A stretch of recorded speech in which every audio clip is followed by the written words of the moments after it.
Leaving pit exit. Get to go up this hill. It's pretty awesome. I mean, this hill is kind of cool because everyone comes out cold and then gets sideways, and we get photos of them going sideways under the bridge. Yeah, under the bridge. This track is awesome for pedestrians and for just viewers because there's so many really accessible points to get photos, have really interesting vantage points, etc. And this bridge is one of my absolute favorites. And I love that they don't put sponsors and stuff over it to block it, and that you can actually look down, because that's honestly one of the coolest parts of this track is, cars going full bore underneath you. And when you get the SRO series out here, they're doing 100 miles an hour underneath you by like 15 feet. So it's an incredible experience, hearing like the roar of the engines and everything. You can feel it in your chest. It's an awesome experience. For those of you who don't know, Dakota and Drew are the photogs for Lucky Dog. They're who we're walking with this time. So we get a photographer's point of view of motorsports. Although this is our second time at this track, so we're not experts yet. We're not. Speak for yourself. It's my third time here. That's very true. But yeah, no, this track is great for photography, just because it feels like there's a lot of access to racing where you're close. We're not having to be a quarter mile away from the track behind some barrier in order to get our pictures. So we love coming here. And yes, that bridge is needed at every track. Oh. It's always steeper when you walk it. Well, we walked it several times. I say come down behind the barrier over here on our left and hike all the way up around. Speak for yourself. I sprinted it. True, you did sprint it. So some of the shots from yesterday you guys posted from turn 2 look pretty amazing. Well, that's where a lot of the action was. So it's actually fun being here, because I talked to a lot of racers who were complaining about the sun later in the day over the hill, and then the fact that this corner is mostly blind. And from our photos, you can kind of see that, you can see where racers end up everywhere mid-corner. And now actually being able to see it is, yeah, you're kind of nice to get their perspective. And you're still blind. Yeah, I mean we're walking and standing, so our heads are probably a foot and a half higher than what drivers see. Yeah, I didn't realize it sloped away from the inside of the corner too. Yep. Off camber, over a crest, it's blind. Yep. All of the above. Whenever I've driven it, it's also a decreasing radius, is what it feels like. Oh, yeah.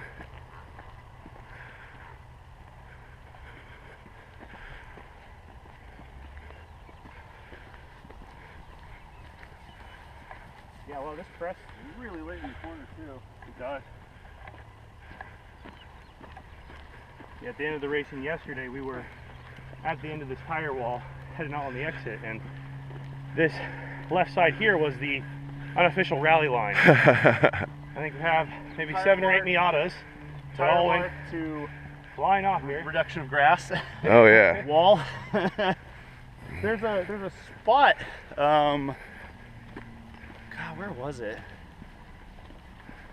Oh no, way over there. When we get way over there, there's a spot where the wall is punched in, and it looks like if you ran the course in reverse, someone blew the corner and made it all the way to the wall, because you have this nice sweeping radius barrier, and then there's just a pooch at one point, and I'm like, that probably wasn't designed that way. Oh. So for us, we posted up along this wall for a lot of yesterday, just because, again, coming around that corner, cars are getting squirrely, cars are all over the place. Doesn't seem like a lot of passing happens in that corner. I mean, maybe on the inside coming around, but it's mostly just, you know, drivers fighting themselves in the car. Isn't that the fun point? Exactly. And then we also do some shooting on the inside here as well. That's kind of neat because later in the day, especially when the sun gets low, you get kind of this nice light cast through the cars. It's kind of cool here. Last year when we were here, it had rained for about a week leading up to the event. So the whole place was muddy and there was no flowers or anything. And then IMSA came through about a week and a half, 2 weeks later, and all the daisies were out. It had been nice and sunny. And so they had all the really cool photos with all the daisies and stuff in it. This year it's been sunny for like a week leading up to it. So we got all the daisies, which has made me just super happy because I really love seeing the images from IMSA last year with all the daisies. And so it's been my goal this week to try and get as many good like kind of daisy photos as I could. Yeah.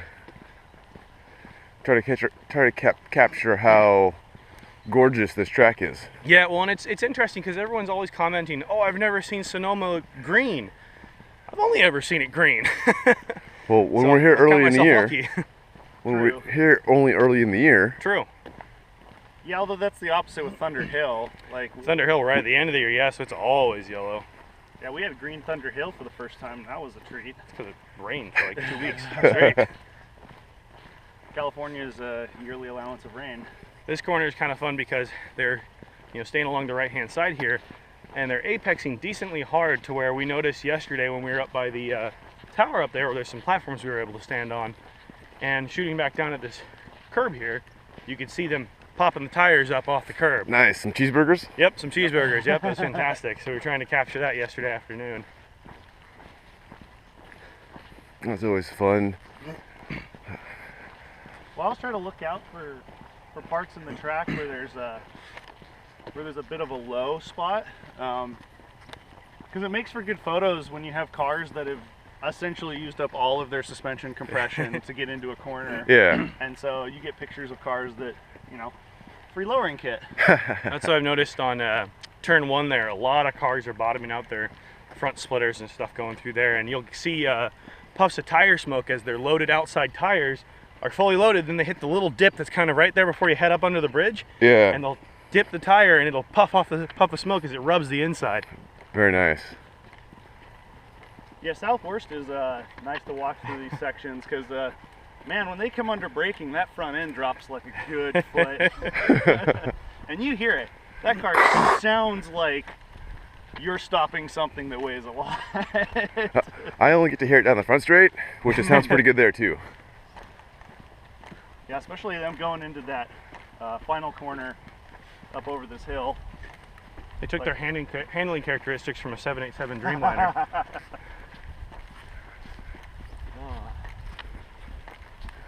Aren't they supposed to be 737 though? Yeah, they who are knows? 737, yeah. He's the plane guy. This corner is a lot of fun as a photographer because we can post up on the outside, and you kind of have to figure out after some trial and error where the cars are going to appear from, because they appear out of nowhere because it's a blind corner here, Yeah. a blind crest. So as they appear out of nowhere, you can get a really nice framing of them coming over the hill with blue sky in the background and some really good subject separation. But that's kind of the trick, is you got to figure out where they're going to be appearing from. Yeah. Well, especially when they're racing in a pack. I mean, That makes it really difficult. countless times during the day we see them go 3 wide down this hill into that corner. Oh yeah, I have a picture from yesterday afternoon with about an hour to go in the day, and Southwest was one of them. You have 3 cars entering this corner at the same time. Somehow all 3 made it through the apex of the corner and continued on, but it was 3 wide into the braking zone. Impressive, because the few laps that I've had in real life and then the sim laps, this corner is difficult to go too wide in. Yeah, it definitely is. The 806 yesterday was the king of the dive bomb, Uh-oh. and was throwing it down the inside on every single person, Yep. every lap this corner. They kept it clean, no contact or anything, but Here. yeah, they were chucking it down the inside every single lap around for about 4 laps straight. Yeah, I don't think I have a photo of him going through, or them going through this corner with it. Out try and pass one. Yeah, of them. without it like passing somebody mid-corner. It was impressive. They did have contact yesterday in the last that hairpin over there. Oh, they did? Okay. Oh, Yeah. Oh, at the end of the race? No, towards the beginning of the day. Oh, okay. And when we were able to review some video after the race yesterday, and they came from a long ways back to force a pass. Oh. And That seems to be on trend for them, because that's what they were doing yesterday, because they be a car length back here and still go late on the brakes trying to make it in. Well, and thankfully the other drivers were aware and watching their mirrors going, hey, this guy's going to dive bomb me. one car length is not so bad. Over there in the video, it looked like it was like 6 or 7. Like they committed super early, Did their like best, Daniel Ricciardo impression. I'm going to pass you here type of pull out. I'm going to pass you from 100 feet back. I mean, look at the tire marks. You know, look at the condition of the inside of this corner. Just rally off the inside. Exactly. I mean, that's what they do. Well, this corner is also kind of fun because a lot of the short wheelbase, tighter suspension front wheel drive cars will lift a tire or just drag a lock up a rear as they unload it. Drag a locked tire into this. The Mini Cooper especially. Oh yeah, it was locking it At least 50% of the time. Rear every single time through the corner. Yeah, we had to get some smoke. Good photos. Oh yeah, okay. There's a corner marker here. Okay. Sorry, the rumble strip. Oh, gotcha. Big curbing on the inside. Yeah, I just didn't realize how late it was. Well, Because we stand up there next to the corner tower and flagger stand, and you know it's very hard to see kind of the track immediately after the grass because it's so much higher. Yeah. Yeah, this is a part of the track that we don't have super good accessibility to. This little section of corners. We can get to the inside here that we're going to try to explore today, but it's harder part of the track to get to. But it seems like this is where a lot of good passes and setups happen down into the carousel. Yeah, we can get to the grass up there, but again, it kind of depends upon what the action's doing and what kind of shot you can get. Because at least from here, it seems like there's a lot of really nice scenery, and so the idea of shooting down on a car versus kind of shooting across it and getting a lot of the locational beauty as well in the photo is more desirable. That's kind of why up there is really nice, because a lot of the walls are a little bit lower than the track, and so you get those nice kind of clean shots across the car. And at least in turn 2, if you position yourself right, you get a lot of the beautiful valley here in your background. It just makes for a killer photo. Yeah, you couldn't ask for a better location to have a racetrack in terms of scenery. Absolutely stunning location.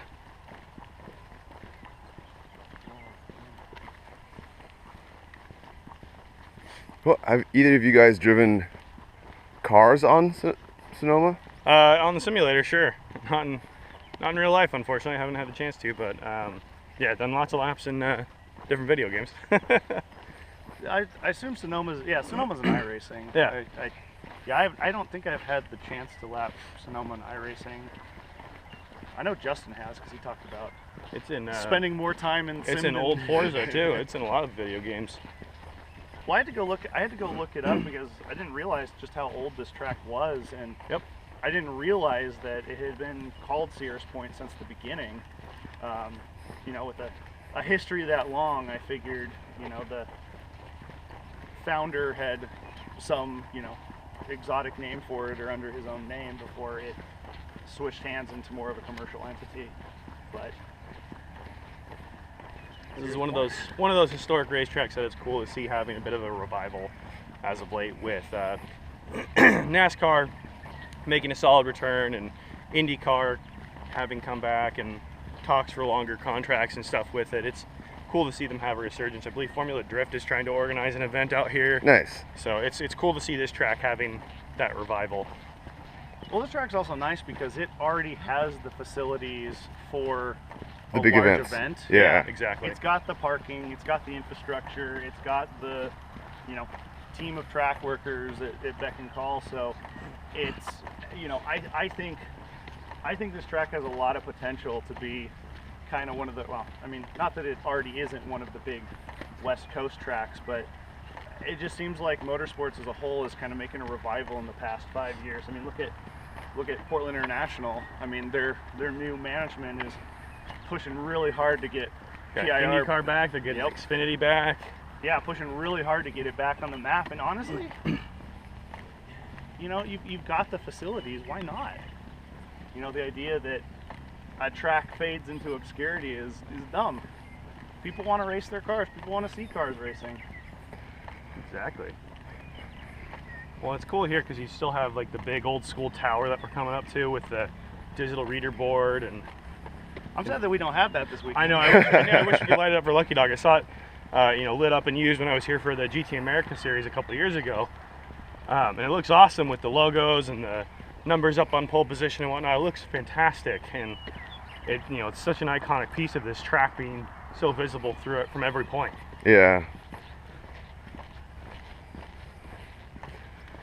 So far we've called this track 3 different names. Well, 4 different names, 3 actually what it actually is. So this is definitely not Laguna Seca. No, it's not Laguna Seca. But it is Sonoma. Yep. It used to be Infineon. Yeah. Infineon, that's what it's called in Forza, is Infineon. And originally it was Sears Point. That a lot of people really know it as Sears Point and will only call it Sears Point. Well, and you look around, there's so much branding that still says Sears Point. All the concession stands up on top of like the stadium seating all says Sears Point on it as well.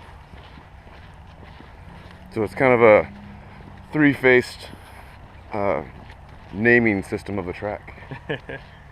Well, it's the whole marketing problem of, you know, people know you for one thing, but you want to be another thing. So how soon do you pull the rug under people's feet, you know? Gotta play the nostalgia factor and keep Sears Point around for sure, at least.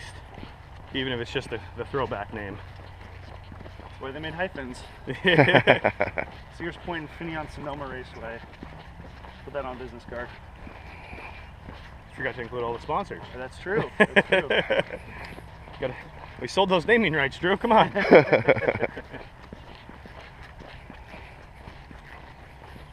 So this carousel here is really fun to watch cars because I feel like it's a trickier corner than it actually is, or it seems like it is. It seems like it's pretty straightforward. Okay, just kind of constantly go around, you know, constant radius corner. But the banking and the elevation drop faster, the elevation drop. Because I want to say this is like 4 stories worth of elevation drop in like 600 feet, 800 feet. Yeah, from the crest where you turn